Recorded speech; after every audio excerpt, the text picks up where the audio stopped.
Donc, le sujet d'aujourd'hui, réduire les pertes énergétiques, le diagnostic donc des fuites d'air comprimé et de gaz comprimé grâce à la technologie des ultrasons.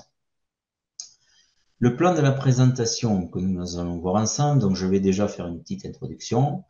Ensuite, on va voir pourquoi il est intéressant de détecter des fuites. Quel est le principe de diagnostic de fuite par ultrason?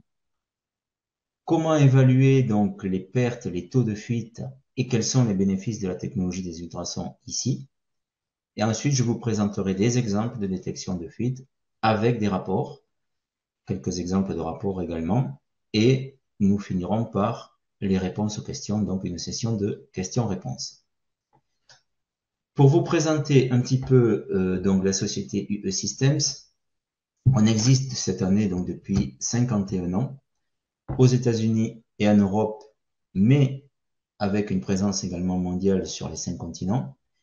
Et notre métier, en fait, c'est de fabriquer des solutions de fiabilisation et de maintenance conditionnelle, prédictive 4.0, peu importe le terme qu'on met ici. Donc, ces solutions de fiabilisation et de maintenance basées sur la technologie des ultrasons. C'est-à-dire que dans notre métier, on ne fait qu'écouter, détecter, enregistrer et interpréter des sons à haute fréquence, donc des ultrasons, dont la fréquence est comprise entre 20 kHz et 100 kHz. On ne fait pas autre chose que ça techniquement donc chez UE Systems. Et nos solutions sont composées essentiellement de 4 parties. Une partie matérielle, une partie formation donc des utilisateurs sur site, une partie accompagnement sur site, et on a également maintenant une partie prestation sur site. Les domaines dans lesquels nous intervenons depuis 50 ans, 51 ans, ben, la liste n'est pas exhaustive ici, c'est à peu près tous les domaines industriels. Certainement que vous vous trouvez dans un ou plusieurs d'entre eux, je ne sais pas. Et les applications que nous couvrons sont là. Donc, la partie détection de fuite externe. Aujourd'hui, on va parler donc de détection de fuite d'air comprimé, de tout type de gaz et de système sous vide, mais essentiellement de fuite d'air comprimé et de gaz. Donc voilà.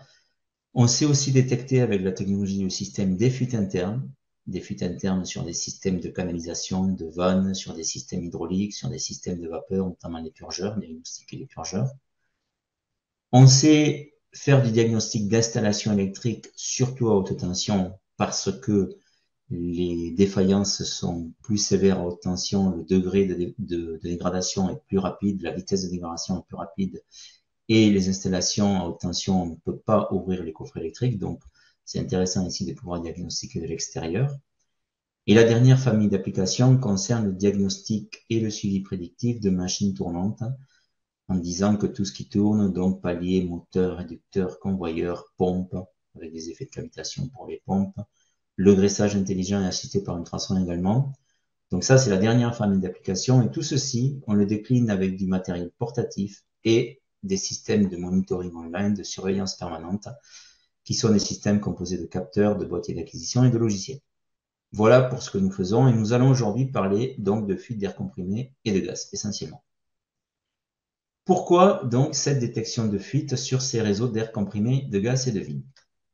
Eh bien, la première des raisons, elle est très simple. Vous le savez comme moi, peut-être mieux que moi même, puisque c'est vous qui payez les factures donc liées donc aux dépenses énergétiques de ces fuites. Eh c'est que dans l'industrie, si on fait une moyenne en Europe, il y a à peu près 20 ou 30% de l'énergie qui est consommée par nos compresseurs qui sert à alimenter des fuites. C'est, vu le coût de l'énergie aujourd'hui, c'est une source quand même de perte énergétique importante. La bonne nouvelle, c'est qu'il est possible de les détecter, ces fuites, de les localiser et donc de les réparer par la suite pour améliorer donc considérablement ces rendements et réduire le coût de ces fuites, de ces pertes. On va voir comment. Un petit préalable qui concerne donc les réseaux d'air comprimé, de gaz comprimé et de vide, qui sont souvent installés dans un environnement donc pas toujours, mais qui peuvent être difficiles dans l'industrie, qui sont très sollicités, s'ils y sont, c'est qu'on en a besoin, qui sont maintenus de la manière dont ils sont maintenus, donc pas toujours très bien entretenus, ça dépend des contextes également, qui présentent beaucoup de connexions et donc autant de sources de fuite. Ça, c'est les caractéristiques générales des réseaux d'air comprimé. Qu'est-ce qui fuit donc sur ces réseaux? Eh bien, ça va être dans un premier temps tout ce qui est connexion, joint, étanchéité, raccord, vanne. Sans mettre de côté bien sûr la partie donc usure, vieillissement, donc lié à la corrosion, aux installations qui sont pas optimales donc de ces réseaux, donc à leur état globalement. Les sollicitations des réseaux et notamment les pressions, les différents niveaux de pression dans ces réseaux, où tout ce qui est, les réseaux n'aiment pas bouger tellement, tout ce qui est mis en mouvement donc des réseaux, et donc la qualité, j'y reviens, des installations. Tout ceci sont autant de sources de fuite donc sur nos réseaux d'air comprimé et de gaz comprimé. Quel est donc le principe du diagnostic de fuite par ultrasons? Le principe est simple en fait. On peut distinguer globalement deux types de flux. Des flux laminaires, c'est le vent, et des flux turbulents, ce sont nos fuites. Typiquement, une fuite ici, c'est-à-dire l'évacuation de molécules d'air ou de gaz qui sont ici sous pression dans un réseau, donc l'évacuation de ces molécules de l'intérieur du réseau vers l'extérieur, va créer ici à l'endroit de la fuite une turbulence qui va créer des sons à haute fréquence et notamment des sons dans notre plage des ultrasons, donc entre 20 kHz et 100 kHz. Et ce sont ces ultrasons que l'on va venir détecter, localiser, enregistrer, quantifier pour arriver donc à caractériser cette fuite. Ça, c'est le cas simple et typique d'air comprimé ou de gaz comprimé pour des réseaux sous pression. Ici, pour des systèmes sous vide, donc sur la droite, le principe est le même, à part qu'on va créer la turbulence ici par une aspiration, c'est-à-dire par une dépression. Le principe est le même, ce qui va être différent, c'est les capteurs que l'on va utiliser pour venir capter donc cette turbulence, qui en termes d'intensité de turbulence va être plus faible que celle-ci. Ça se comprend. Voilà. Quand on a dit ceci, pourquoi il est intéressant, très intéressant même, d'utiliser les ultrasons pour détecter ces fuites? Eh bien, tout simplement parce que sur nos fréquences en question, là, entre 20 kg et 100 kHz, c'est la première grandeur physique qui existe, qui est générée par les fuites. Si c'est la première qui existe et qu'on sache la détecter, qu'on ait la technologie, les capteurs nécessaires pour venir la détecter, cette grandeur physique ultrasonore, eh bien, on va les détecter tôt, ces fuites. Et ça, c'est très intéressant, parce qu'au plus tôt on les détecte, au moins on va attendre qu'elles coûtent cher et qu'elles soient importantes. La deuxième grande caractéristique des ultrasons générés par ces fuites, c'est qu'ils sont très directionnels. Si ces ultrasons sont très directionnels, eh bien la conséquence immédiate, c'est qu'on va localiser immédiatement et rapidement la source, donc l'endroit des fuites, avec la bonne technologie, avec les bons capteurs. Attention, parce que là aussi, il y a ultrasons et ultrasons. L'idée de détecter les ultrasons, c'est une chose. Avoir la technologie, les capteurs développés pour ça, ça peut en être une autre. Donc, il faut prendre le soin d'avoir la bonne technologie. Et ceci, ça s'applique donc à tous les réseaux qui sont sous pression. Air comprimé, système sous vide, donc là en dépression, ou gaz spéciaux, quel que soit le type de gaz. J'ai listé ici quelques exemples. On peut avoir des gaz dangereux explosifs pour lesquels il faudra du matériel latex, donc puisqu'ici on s'adressera à des zones latex. Voilà donc le principe et en tout cas le premier bénéfice donc de cette technologie des ultrasons pour détecter des fuites, c'est-à-dire, j'y reviens, la précocité de détection. Alors, une fois qu'on les a détectées, ces fuites, ce qui va nous intéresser, c'est d'évaluer le taux de fuite et les pertes énergétiques liées à ces fuites. Et on va voir ici quels sont les bénéfices, encore un, de la technologie des ultrasons pour ceci. Il y a un préalable donc ici à prendre en compte, donc, et en tout cas des éléments importants à prendre en compte dans le choix de la solution de détection par ultrasons qui nous permettent donc cette capacité d'évaluation. Le premier, c'est la technologie et sa sensibilité de détection pour cette fameuse précocité de détection. Quand on détecte tôt et qu'on est sensible, il va également falloir filtrer les ultrasons parasites pour éviter les perturbations sonores ou ultrasonores qui entourent, donc qui sont dans l'environnement, et notamment un environnement industriel qui peut être très pollué. Si on ne filtre pas, si on n'a pas une technologie qui permet de filtrer les ultrasons parasites, on va tout entendre et rien à la fois et ça va être très compliqué.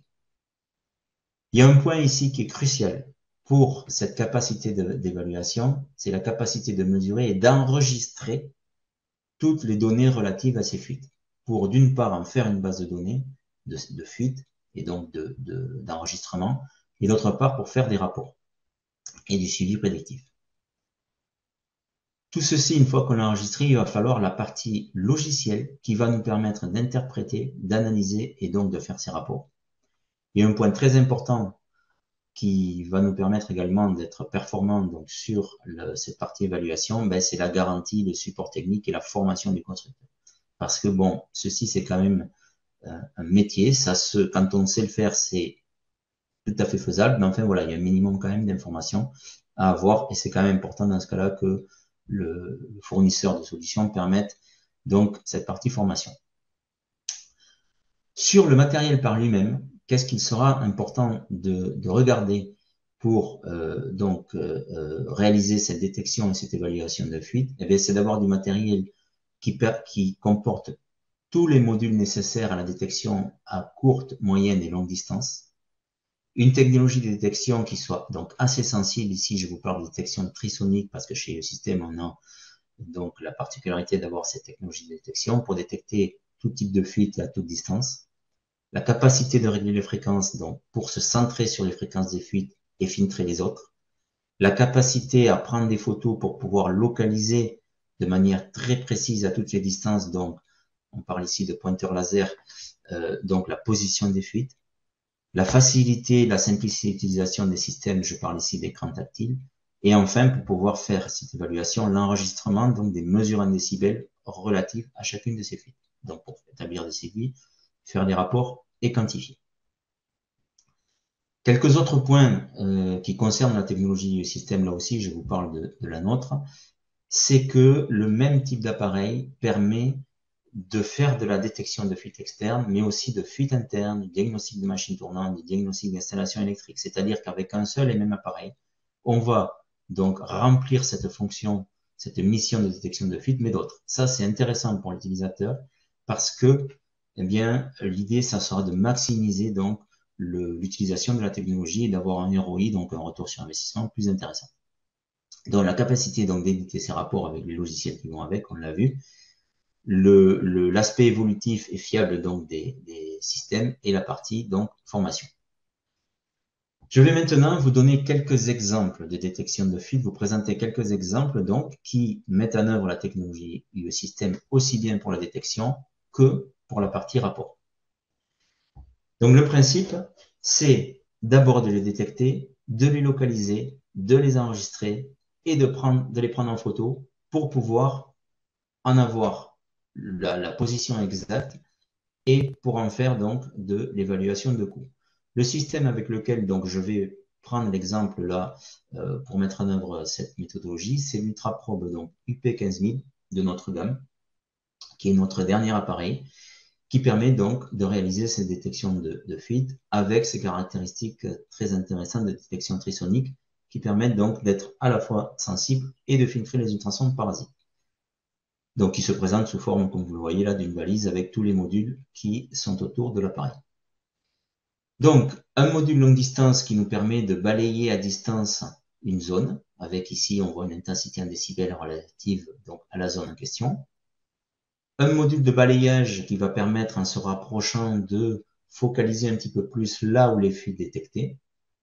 Pour finir par un module de focalisation rapproché qui, fuite par fuite, va nous permettre de détecter la position de chacune, de localiser chacune des fuites et d'en mesurer ici l'intensité en décibels pour pouvoir l'enregistrer, donc faire du rapport qu'on va envoyer une donnée logicielle qui va nous permettre de faire un rapport. Voilà. Une fois que j'ai fait cette détection, il va s'agir de faire ce rapport. Pour faire ce rapport, il faut que je transpose toutes les données enregistrées dans le détecteur vers le logiciel.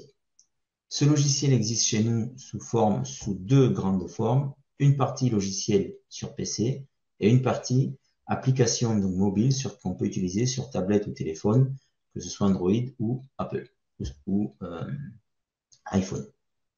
Le but de cette affaire, de ces rapports, sera dans un premier temps de les répertorier, de les hiérarchiser, ces fuites, et de réaliser donc des rapports de coût. Pour réaliser ceci, on a besoin du logiciel.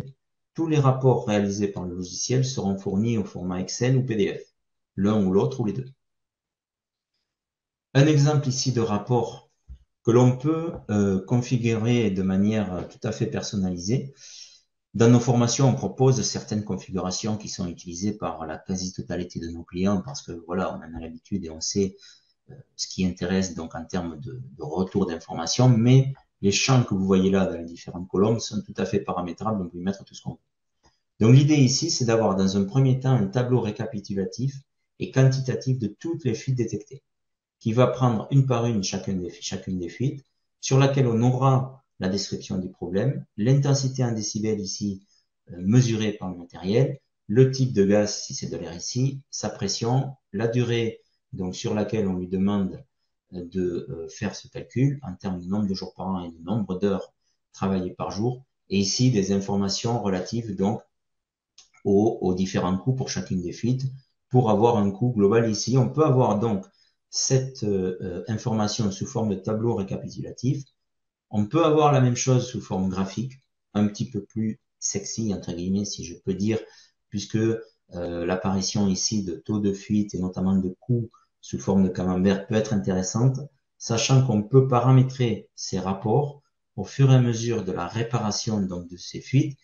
Là, on voit qu'on a 0% donc, de fuites qui sont réparées sur 12 au total. Si j'avais réparé 2 fuites, j'aurais peut-être, en fonction de la contribution à ces 8 842 € là, j'aurais peut-être, je sais pas moi, 20% de fuites réparées.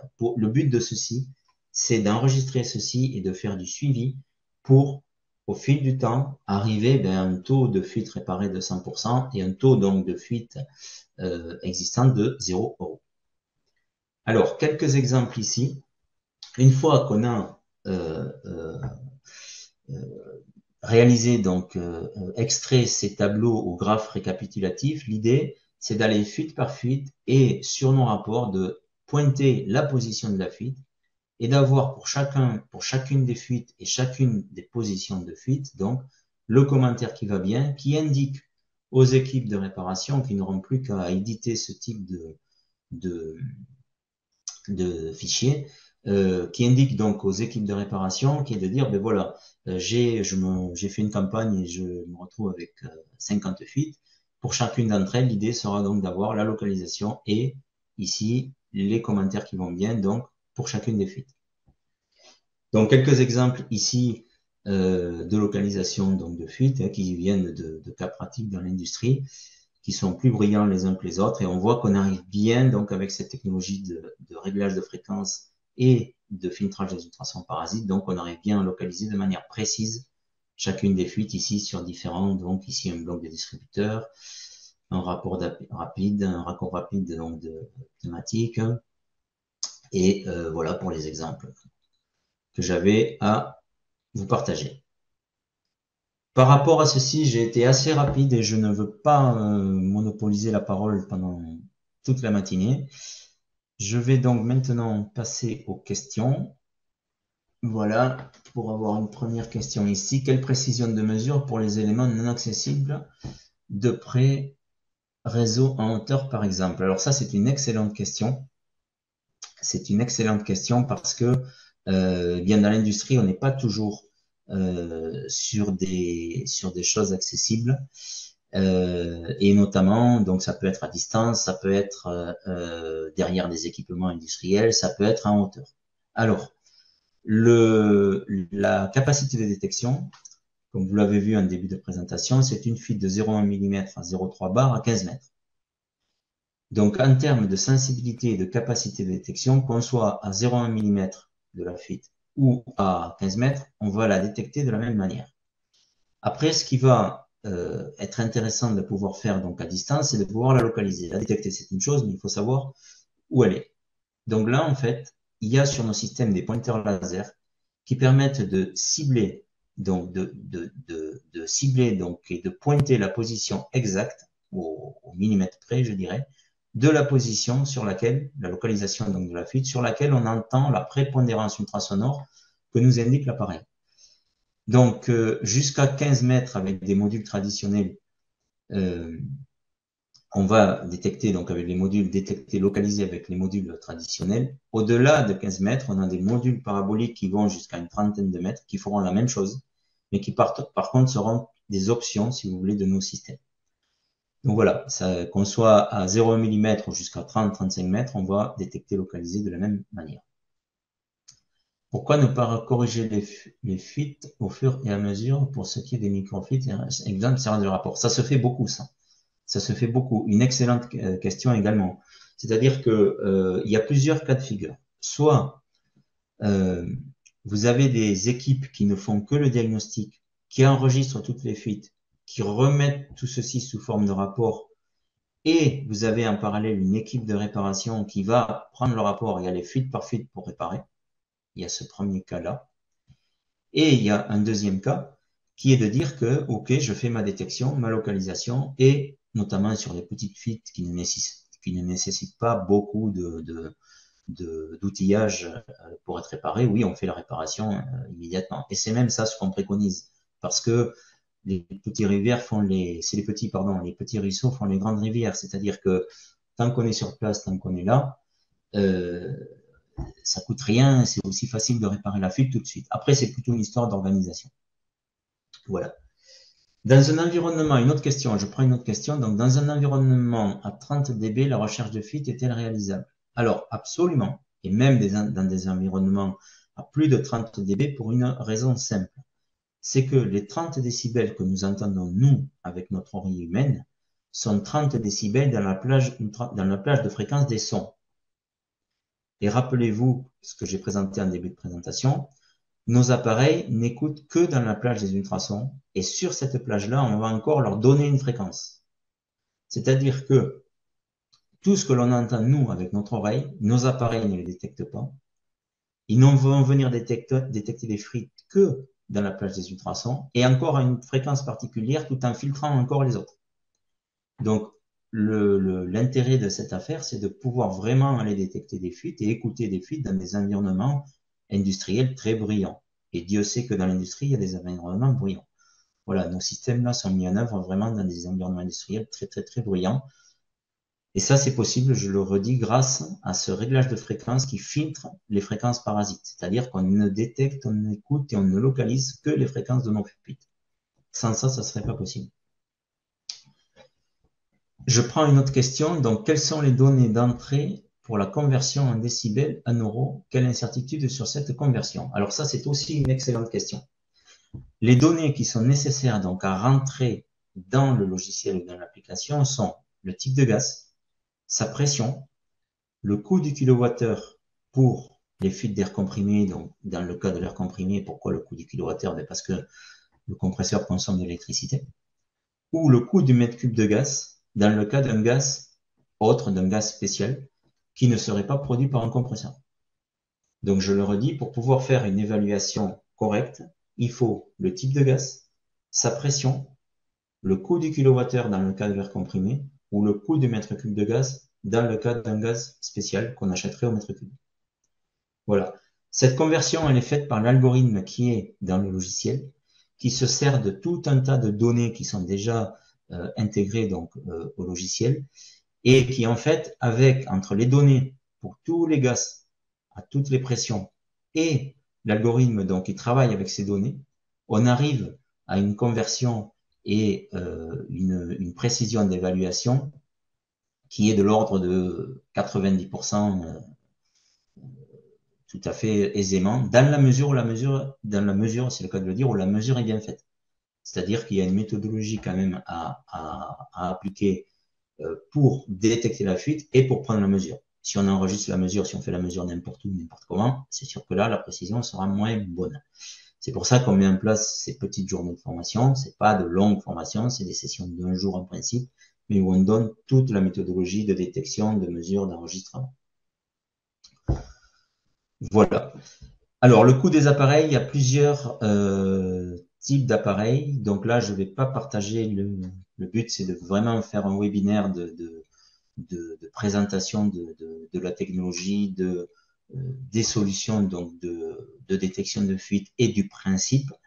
On pourra en discuter, si vous voulez, par la suite de ceci en fonction de vos installations, en fonction de ce que vous souhaitez faire. Il y a plusieurs types d'appareils.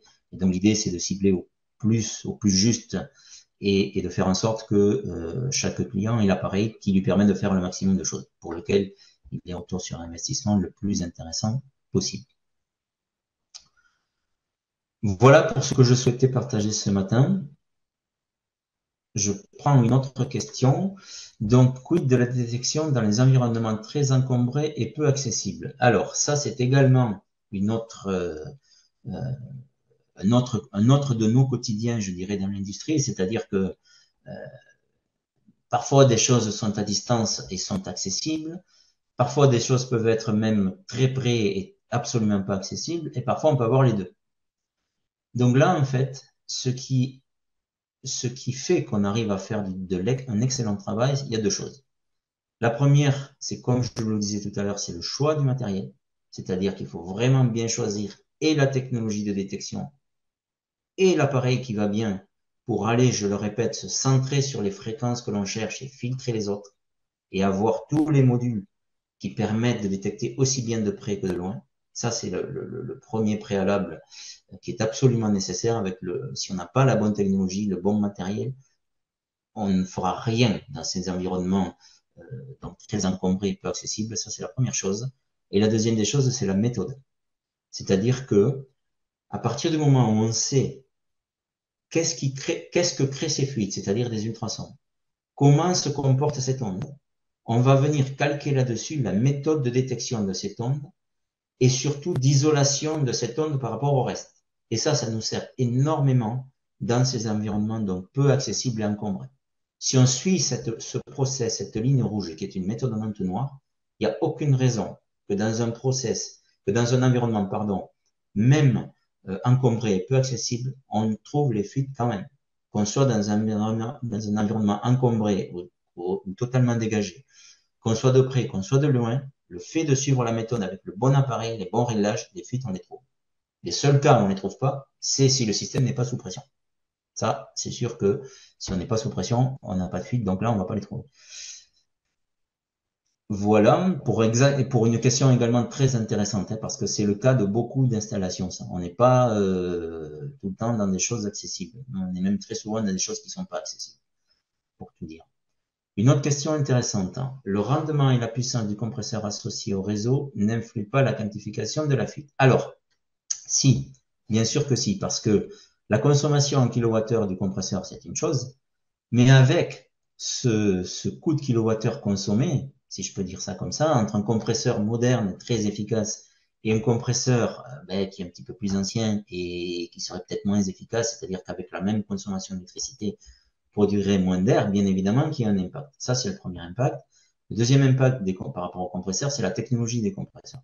Est-ce qu'on est sur des compresseurs à vis? Est-ce qu'on est sur des compresseurs à piston, par exemple? C'est les deux familles de compresseurs que l'on trouve essentiellement. Donc, bien évidemment, pour ça, pour corriger ceci, dans le logiciel qui nous permet de faire des rapports, il y a un facteur que l'on indique. On l'indique ou on l'indique pas, hein, d'ailleurs. Mais si on veut avoir un calcul de coût le plus juste possible, il faut tenir compte de ceci, absolument. Il y a deux vraiment éléments importants, c'est le coût du kilowattheure. Enfin, tout est important de toute façon. Hein, il n'y a pas de, encore une fois, hein, pour réaliser des rapports et des évaluations correctes, il faut rentrer des choses correctes dans le logiciel. Hein, tout part des datas qu'on lui donne et de la mesure qui est faite. Sachant que le logiciel, il se sert de deux choses pour faire le calcul, c'est des mesures faites relatives à chacune des fuites et des datas qu'on lui donne. Donc, bien évidemment, il faut être le plus précis possible là-dessus. Une autre excellente question, est-ce que cela fonctionne sur des gaz de type HFA et HFO? Oui, absolument. Quel que soit le type de gaz, la turbulence créée par une fuite génère des ultrasons. Je vous parle de la technologie du système, cela c'est celle que je connais. La technologie que l'on a, si vous voulez, est capable de détecter les turbulences, donc les ultrasons, relatives aux fuites de tout type de gaz. C'est pas le cas de toutes ces technologies. Ça, c'est une très bonne question, ça, parce que ce soit des gaz HFA, HFO ou n'importe quel type de gaz, il y a une différence entre détecter des fuites d'air comprimé et détecter des fuites de gaz. Donc, là aussi, la solution que je vous présente aujourd'hui s'adresse à tout. Pourquoi? Parce que la technologie que l'on met en œuvre permet de les détecter toutes. Tout simplement parce que toute fuite crée des ultrasons. C'est pas les mêmes ultrasons. C'est là où se situe la différence. C'est pas la même intensité. Il y a des choses qui sont différentes. Mais le but, c'est de pouvoir les détecter parce que voilà, il n'y a pas de petites fuites déjà. Et il est même parfois des fois où les fuites de gaz spéciaux sont beaucoup plus coûteuses et dangereuses que les fuites d'air comprimé. Ça ne veut pas dire qu'il faut laisser, qu'il faut pas s'intéresser aux fuites d'air comprimé. Mais enfin, qui peut le plus, peut le moins, quoi. L'idée, c'est de les détecter toutes. Voilà ce que je voulais partager pour aujourd'hui. Je ne veux pas être trop long. Est-ce que vous avez d'autres questions?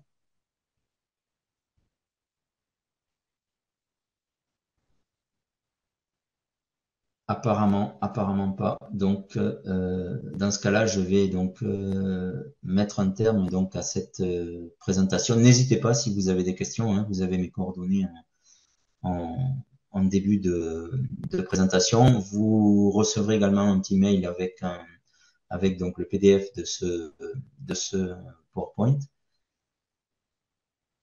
Ah, ok, effectivement, j'ai raté la dernière question. Excusez-moi. Quelle est la capacité de détection de l'appareil sur deux ou plusieurs flux très proches? Excellente question aussi. Alors, la capacité de l'appareil, c'est que vous pouvez arriver sur des flux très proches à détecter et à localiser des flux qui sont à 1 mm, même pas, d'écart. Le but, c'est que par le système en entonnoir, aussi bien avec les modules que avec la méthode, on va dans un premier temps de loin identifier une zone de fuite, ensuite on va se rapprocher et on va les localiser chacune les unes après les autres, même si elles sont très près. C'est ça aussi l'intérêt. Et ça, encore une fois, j'y reviens. Qu'est-ce qui nous permet de faire ça? C'est crucial, hein. C'est ce fameux réglage de fréquence et les différents modules que l'on utilise.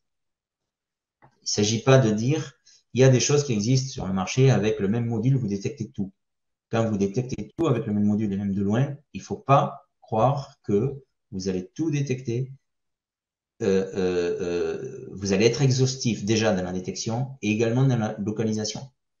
Parce que l'idée, c'est un petit peu c'est un petit peu comme de l'optique, à part que c'est du son, c'est de l'ultrason. L'idée, c'est vraiment de venir à un moment donné zoomer sur la zone en question. Et ce zoom ne doit pas être que logiciel.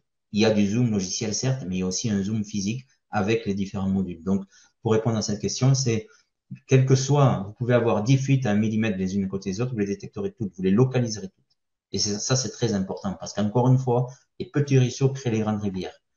Hein, c'est vrai pour ça et c'est vrai pour les fuites de gaz dangereux, notamment ça, où je veux zéro fuite. L'objectif, c'est zéro fuite. Donc, il ne s'agit pas de dire, OK, j'en ai deux petites à côté, là, j'en trouve qu'une. Non, il faut les trouver toutes. Voilà, excusez-moi je n'avais pas vu la dernière question. J'y reviens. De toute façon, vous avez mes coordonnées, vous recevrez un email avec le PDF de cette présentation, le replay vidéo. N'hésitez pas si vous avez des questions, à me les envoyer par mail, il y a même mes coordonnées téléphoniques, même à m'appeler. Ça sera avec grand plaisir qu'on pourra en discuter. Voilà, je vous remercie beaucoup pour votre écoute et pour votre participation et au plaisir de continuer donc à échanger sur ce superbe sujet. Merci.